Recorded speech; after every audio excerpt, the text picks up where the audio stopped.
Мирля Банатова вече е в студиото. Докато си говорим и представим нейния видеоматериал, всъщност заснет в събота, в денят, в който в центъра на София имаше подкрепящи кабинета Орешарски, организирани от БСП и ДПС.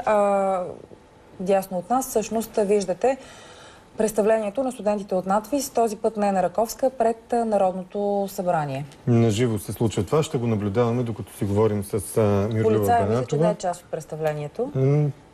Част от инсталацията става, не ще, воля-неволя. Добре дошла. Добре дошла. Добро утро. Добро утро. С какво да започнем? Какво видя? Къде всъщност снима? Коя част от протестиращите? С оператора Добромир Иванов решихме да минем по периферията на митинга, защото ясно е, че това беше едно наистина много голямо събитие, преплетено с едно друго предстоящо голямо събитие, мача Левски ЦСК. И ние решихме да хванем единия лъч от гара Подуяне и да вървим след всъщност току-що пристигналите поддръжници на правителството. И всъщност по съвсем естествен начин събрахме първите реакции на хората, които са странични наблюдатели, покрай които минаха тези колони от пристигнали от цялата страна наши сънародници.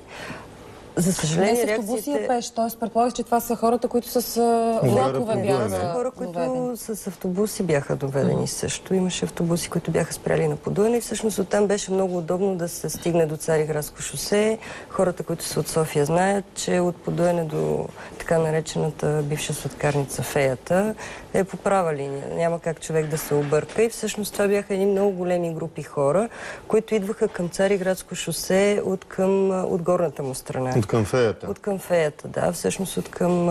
И се очаквало, това, което ми направи наистина голямо впечатление, защото и ние седяхме от горната страна, отзад.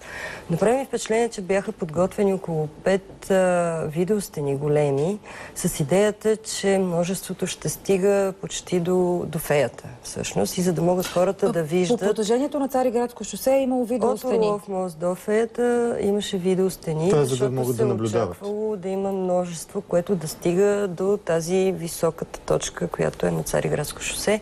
Нямаше хора там. Имаше полицаи. Предполага се, че от тези видеостени е трябвало да слушате речите от трибуната. Се виждаше това, което се случва на трибуната, защото нормално, като си на 1 километър от трибуната, не можеш да видиш какво се случва. Аз ви предлагам да видим все пак видеото, да не го преразказвам и след това ще си говорим още. Гледаме.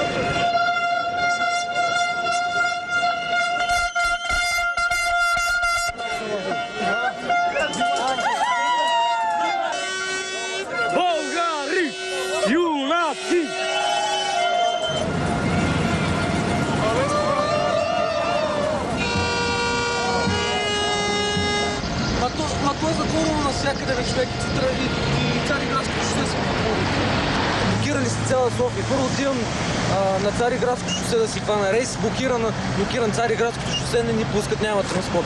Слизам насам, тук това е блокирано. Откъде да мина? С какво да стигна? Те нямат представа за какво идват тия хора. Те са от цяла България са ги събрали.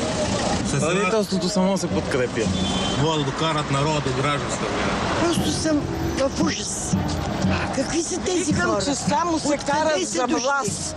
Само се карат за власт и никой не мисли за България. А всеки мисли... не са дошли. Какво са дошли? Дошли са да подкрепят правителството, ако не ви е ясно. Правителството си е правителство. Какво му трябва да се подкрепя? След като има протести, трябва да има и контрапротест. Трябва да има контрапротест. И хората са дошли. Вижте с какъв беден автобус са дошли. Стига, моля ви се. Как стига, моля ви се? Вие сте от реститутките, затова защитавате правата. Реститутки. Не определи. Ужас, трагедия. Какво правят тези хора? Такива глупави хора, как може? Това са депесари от Родопит изглежда. Така говориха. Ужас. Защо го правят това нещо?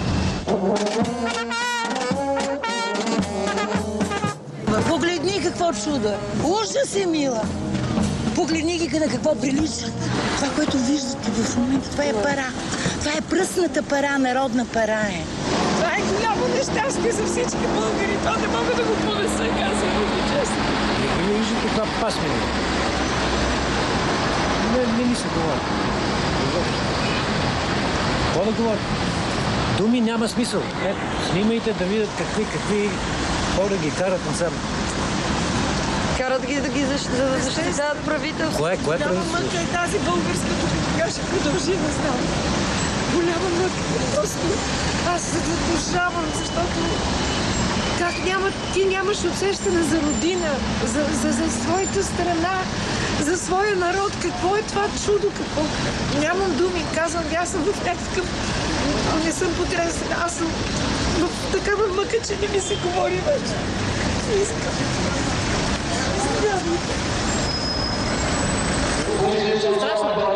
А как ни разделят просто на провинция и столица?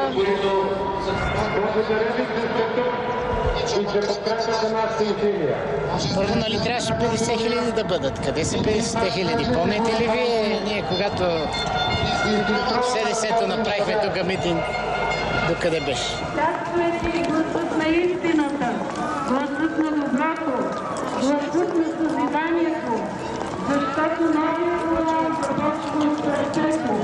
Малко закъсняха вашите автобуси, май. А? Откъде сте вие? Откъде сте? ДПС. От Правец. Кралево, Търговище. Кой плаща рейса? Ние си го плащаме. Беглеш Плевенска, Пенка Иванова. Велико Търново. От село Климент, община Калиново. Организирани сме с автобус сме, пътуваме. Да подкрепим нашите сънародници. Кои сте тия сънародници? ДПС. Защо сте дошли? Да протестираме. Срещу какво? Срещу всички. Е така, от самоинициатива. ДПС. Драганова Велико Търновско. И как решихте да дойдете до София? И просто хем разходка, хем да чуваме. И това е. Гласът на новия морал е тих, както е тих гласът на истината. Кой ви организира? Някой си. Значи тук има кметове, питайте тях. Те по-добре ще ви дават обяснение. И с това ни занимават месеци наред. Вие къде работите? В кметството секретарка съм. Социалист? Да, целият младост едно беше тук. Нашата партийна организация село. Все едно сме 90-та година. Първа трябва да извоюваме, което трябваше вече да сме го минали. А не сме го минали. Първа трябва да го правим. Оставка! Кажете вие, на кой да дадем сега от тук нататък да управлява страната и нашите съдбини? На кой?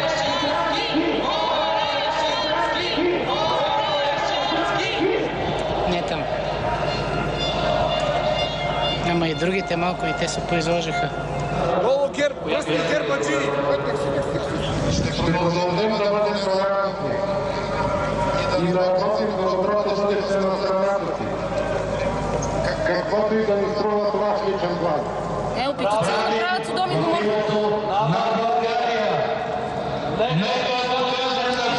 Плакатите им много ми харесват. Такава сериозна организация, с толкова пари вложени. И това са нашите пари, това са нашите данъци.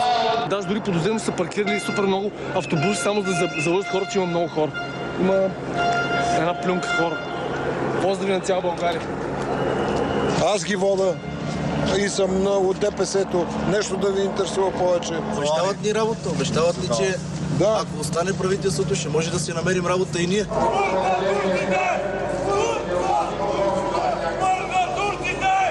Разтрепегана съм, няма. Това не е за нормални хора. Вие ще, няма ли да шествате сега? Няма ли да ходите Ще ви не гледаме матч. Вие за Левски или за Къде отивате ви на работа? За Левски. Не, тук вече са разсъединили. Аз съм ти се киса. Много бехте красиви. Живи и здрави. И не ни плашете, страх няма.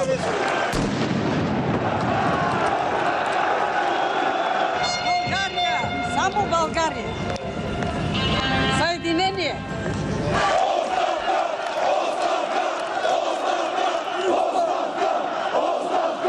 Пенсиите малки. Какво ни чака? Да е здраво колелото, какво ни чака?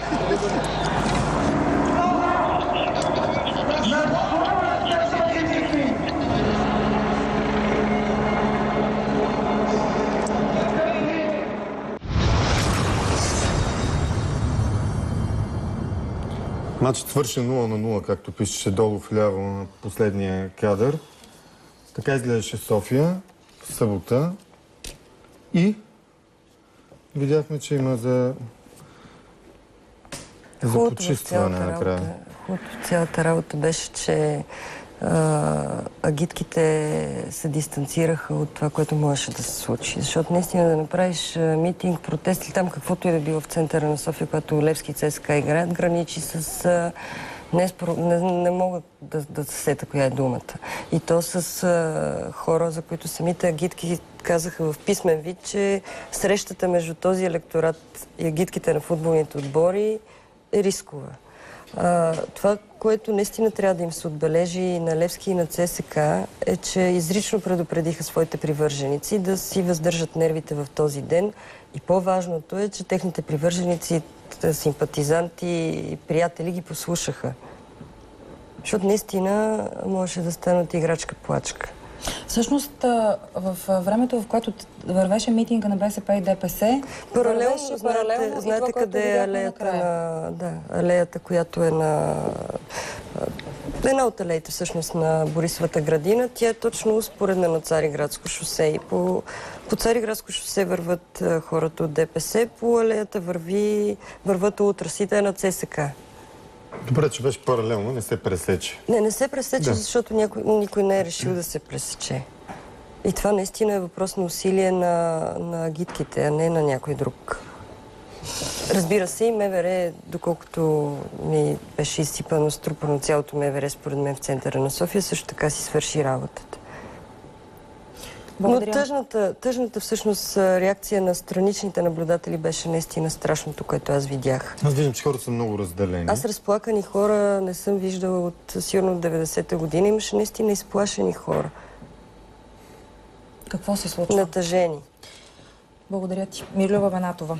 Разделяме се за кратко.